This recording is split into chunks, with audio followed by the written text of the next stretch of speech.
Freedom got to play throughout their boot camp versus the European teams on this map. Yeah, I think that one of the ways to describe it is for, and correct me if I'm wrong, North America, it feels like it plays a very Cursed Hollow-esque. They control bosses, keep up with rotations, pushing things in. And then when you look at EU, it's very global-esque. You want to put pressure on all 3 lanes and try to force your opponents into mistakes by being purely frustrating. Yeah, that's absolutely correct, I'd say. In North America, there's just such a heavy emphasis on boss pressure. All right, this decides who is eliminated and who stays on in the Western Clash as Team Liquid goes up against Freedom. Game number 5.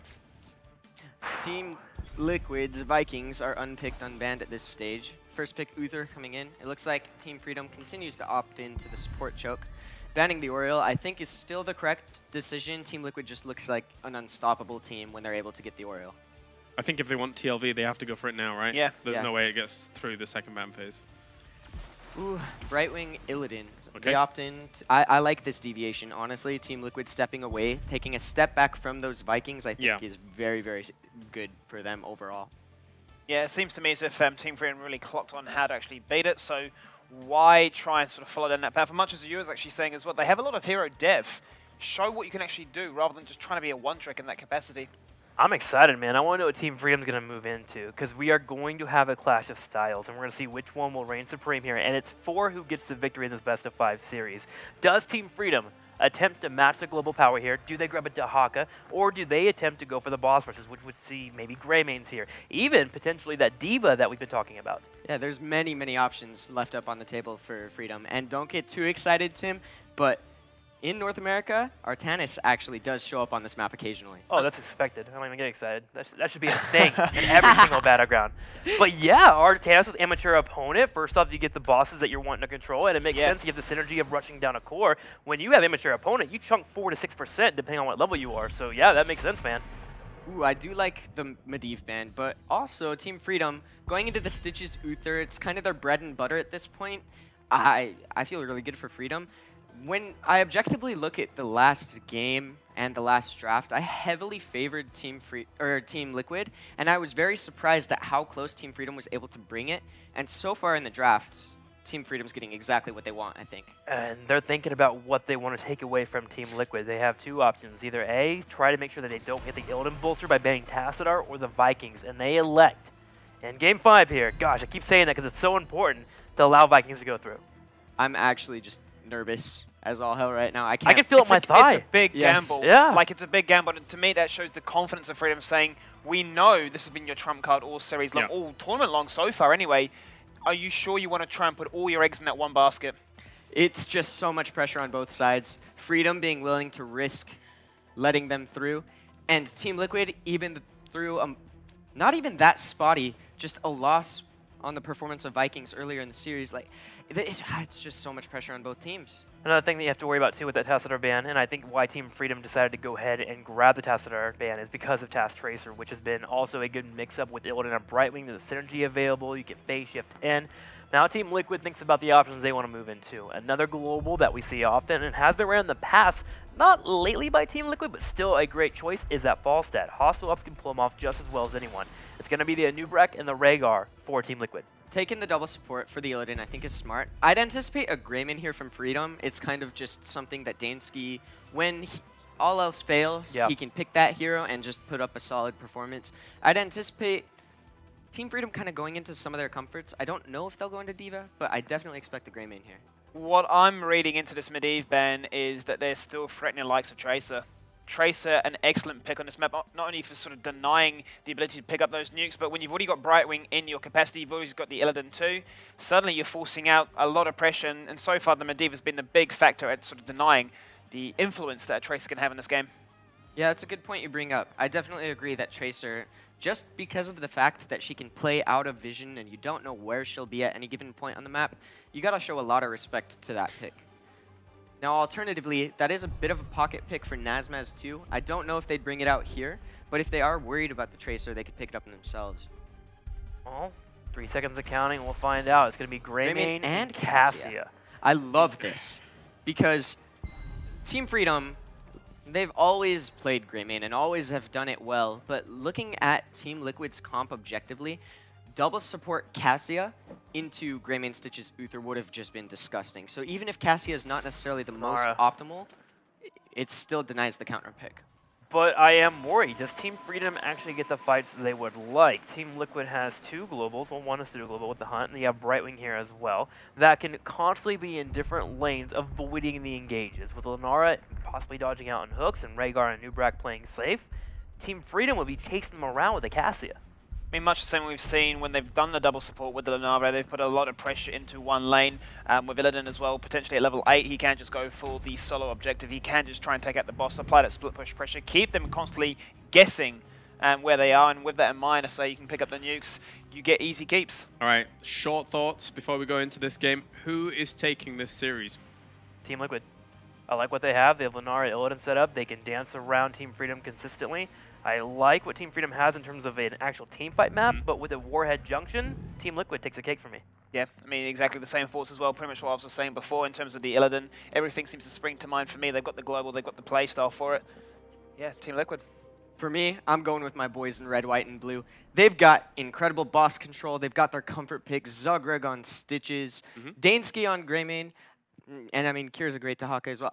Let's go America, I believe. All right, well, thank you very much, gentlemen. We're about to find out as we go into game number 5 here to determine who's going to be moving on in the lower bracket, Europe or NA. Will it be Team Liquid or Team Freedom? Over to the commentary stage for game number 5. Game number 5, and we are going to find out if Team Freedom can make America great again. That's what we're going with. For Game 5, that's what we go with.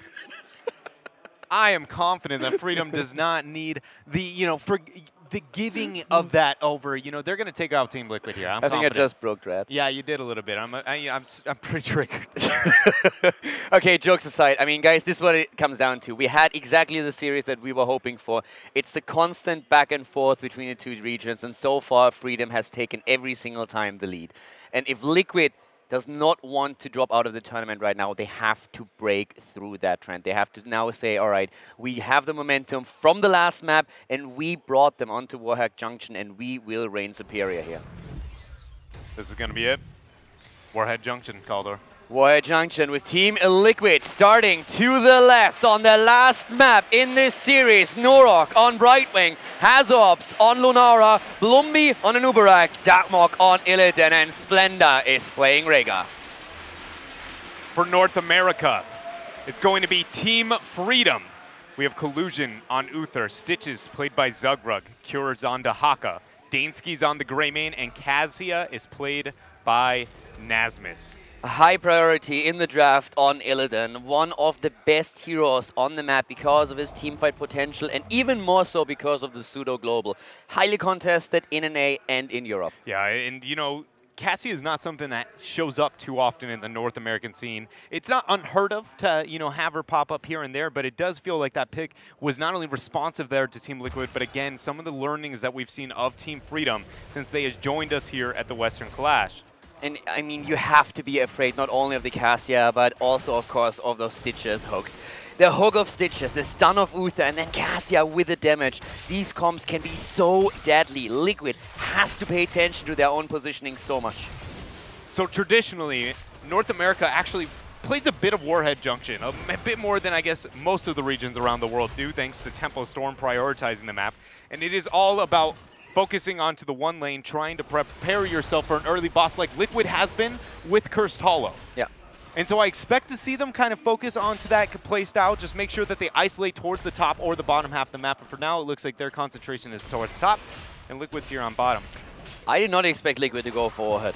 I have to fully admit that. They look confident, though. During the break, I went over, I talked to both of the teams, and both of them said, yes, we are going to win this. A lot of confidence for Team Liquid, but also for Freedom. Nearly the kill against Splendor, but both of the teams walk away without losing a hero.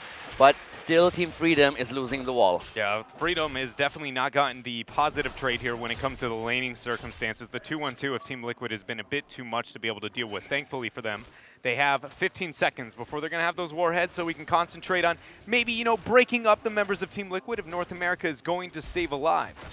Yeah, for now we have up at the everybody is basically moving up to the top lane, especially except for a solo at the bot, which is going to be the Haka going up against Illidan. But up to the top lane, we have a 4 versus 4 with currently mid lane being channeled through without anyone interrupting. Brightwing actually moving over in the last moment, but not able to delay it. Yeah, that was very lucky for Team Freedom to be able to have that happen. Nice body block there, so Zugrug is not able to get the interrupt, and Blumby has Splendor and the rest of the squad there to keep them alive, so this is just both teams picking up the warheads. Taking the warheads, and Illidan is still trying to pressure the bot lane against the Haka here. We've seen already in a few of the earlier games today what Illidan can do when left alone on a structure, and that's exactly what Dark Mode is currently attempting here. Yeah, it really shows, you know, Freedom's confidence, the fact that Cure's back onto the Haka when last game, the Illidan, you know, was just absolutely getting bodied with the Abathur hat, just willing to take that matchup once more, but knowing he won't have the upper hand like we saw on the other way around. So Liquid knows that Darkmok should be able to dominate Cure once more into a solo lane, and it really did feel like that was a lot of the reason Freedom struggled in game number 4. I would completely agree. We had so many opportunities in the last game for that play that was made with the help of Abathur, of course. And that was a huge issue for Freedom. But right now we are seeing Freedom at the top lane doing pretty well, pressuring quite a bit with that Cassia. But of course, when it comes to the team fights, this is when we're really going to see who will have the upper hand when it comes to execution.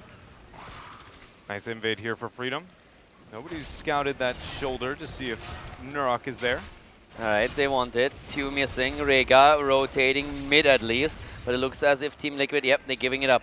They're not risking it. But once again, still shows that Freedom here is trying to get far more aggressive than they have ever been throughout the North American region. I really like it. It's awesome. It's really cool. We saw it on the first map. Right from the get-go in the series, they've been aggressive. Something we didn't expect, at least not in the way they've shown it. They make great macro calls. They follow through. And that's something that Team Liquid has learned to respect a lot. Yeah. So right now, Freedom again showing this aggressive playstyle that we have witnessed on Sky Temple. And Dansky actually just used the warhead that they had in their possession through the mid lane, so less focus into the side lanes like North America has shown typically onto this map. So now I'm suddenly very curious to see what does Freedom end up doing? How are they going to change the approach? Because Warhead Junction is one of the least played maps out of all of HGC.